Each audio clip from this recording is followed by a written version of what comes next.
Hi guys, welcome back to SBD channel. In today's video, we'll be teaching how to draft a funnel corset. Firstly, I drew out my basic line, then I come down by 1 inch from my border line, then I mark my neck width, I connect using my ruler, I divide from my shoulder to my chest line by 2, then I come in by ½ inch, then I measure my bust span measurement divided by 4, then I connect using my curve rule.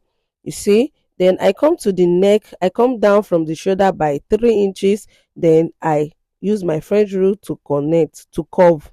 I divide my nipple to nipple by 2, then I give it a straight rule. For the bustier effect, I use 2.5 inch because this person is little bit busty. The person is busty, so I use 1.5 for the side, then I use 1 inch for the center front. So I connect using my French curve just the way I did in the video. I measure 7 inches from my shoulder line, then I use it as my neckline. So that is the neckline I will be using. So I come to the neckline, I will be taking a dart also for my neckline. I took ½ inch at the center, then 1 inch at the side, then I curve with my curve rule, then I measure my bust span measurement divided by 4, my under bust divided by 4, then I add my 2.5 inch back, then I come to my waistline, also measure my waist divided by 4, then I connect those lines together. Remember, I added my 2.5 inches back to the side. So I use my curve rule to make a chronic effect on the blouse. As you can see, now is to mark out my neckline to give it a nice shape. I'm using a sweetheart shape for the neck. I come down by 1 inch depending on how deep you want your sweetheart to be. So I connect using my curve rule to my armhole line. So I connect it just the way you see me doing in the video. So I'll be cutting it out after marking all those lines out. So now let's cut.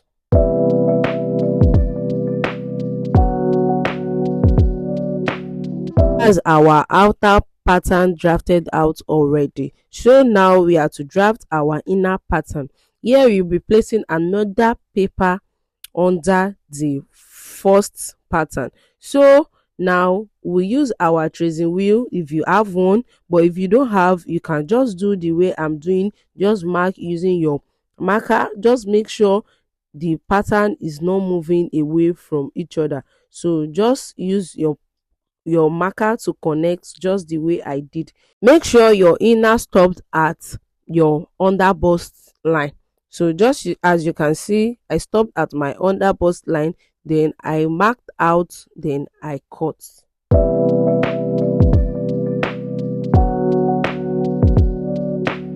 After drafting, I'll be coming up from my under bust by 1 inch, then I'll curve just the way I did.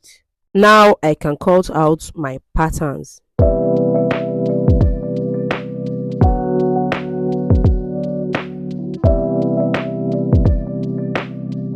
Here is it after cutting out. Now just look carefully. I want my hem line to have a shape just like this shape that I drew out, then I marked it out and I cut. You see, from my bust point, this is where we work on the outer part that will give us the funnel effect. So from my bust point, I'll be coming down at the center by 1 inch. So then I'll use my curve rule. Just watch carefully. You see, there's a way to place your curve rule. This is wrong, so I'm just showing this is wrong. So you place it just the way it is right now, then you make a curve.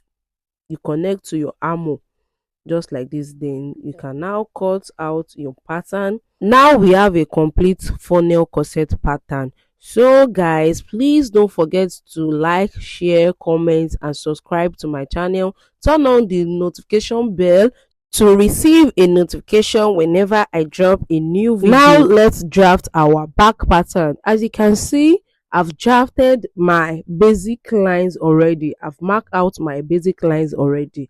Here is my armhole.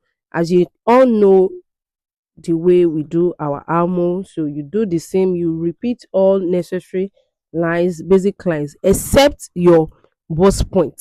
You see, as you can see, I did add my bust point line here. My bust line is not included. I have my chest line, my under bust, my halflet, then my blouse net. Now I'm taking the dart. Remember, our nipple point divided by 2, our nipple to nipple divided by 2 is what we use as our dart intake. So I'll mark line just the way I'm doing. Remember, you see I extend the line upward. That is my normal bust point.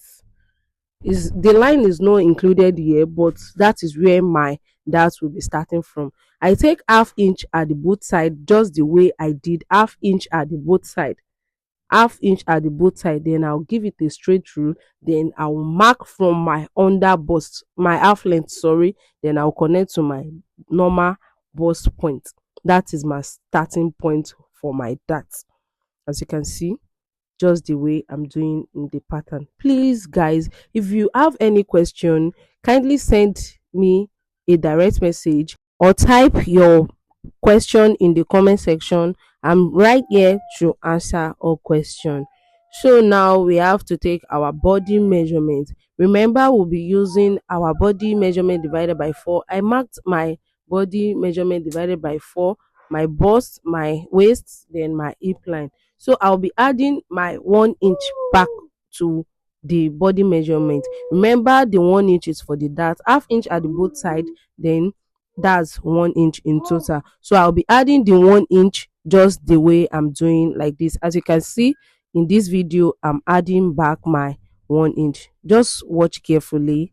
You see, that's my hip measurement. Then I'll add my 1 inch right now. So after doing all this, I have to connect those lines together. So I want my hip line, my blouse line to have a chronic effect. So that's why I'm doing this. You see, I added 1.5 inch after my normal hip measurement rather. I added 1 inch, 1.5 inch back. So I'll be using that 1.5 inch to connect the lines just the way I'm doing, just to give my line a chronic effect, my blouse a chronic effect. But the blouse does not have much chronic effect, just a little chronic effect. Then here I'll be coming up from my normal chest line, my former chest line.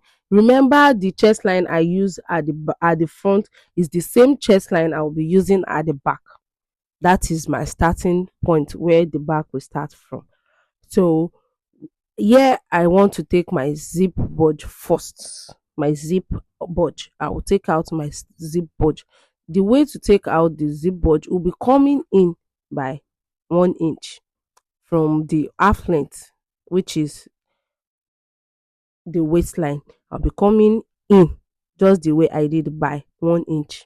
So after coming in, then I'll connect those lines from the waistline to the chest line. I'll connect it just like that.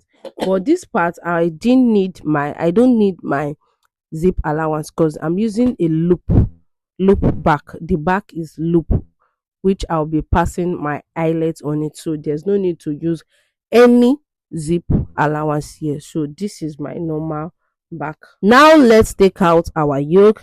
I'll be coming down by 1.5 inch. You can come down by 1 inch depending on how big and how wide you want your button space to be. So after coming down by 1.5 inch from the neck, then I connect it to where I want my back opening to start from. So just like this, I use my curve rule to curve it out to give it a curve shape depending on how the shape you want your back to be. So now I want to take my eyelet space out depending on how wide you want your space to be at the back. For the eyelet space, the opening, I would like my opening to be 4 inch in total. So I'm using 2 inches just as you see me doing. So from the blouse length, I'll be coming up by 2 inches, depending on how you want your back to be, where you want your back length to start from. So I would like to give my own back a shape like this.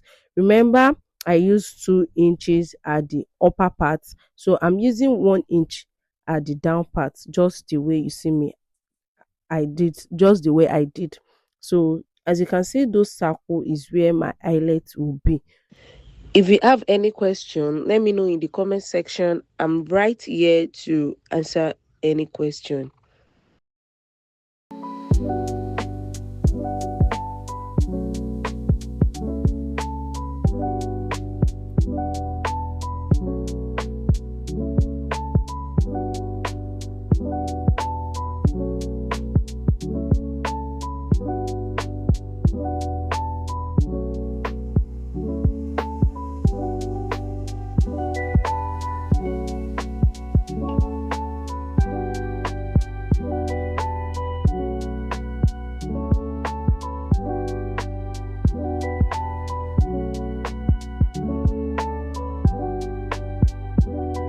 Thanks for watching. Bye. Join me in my next video.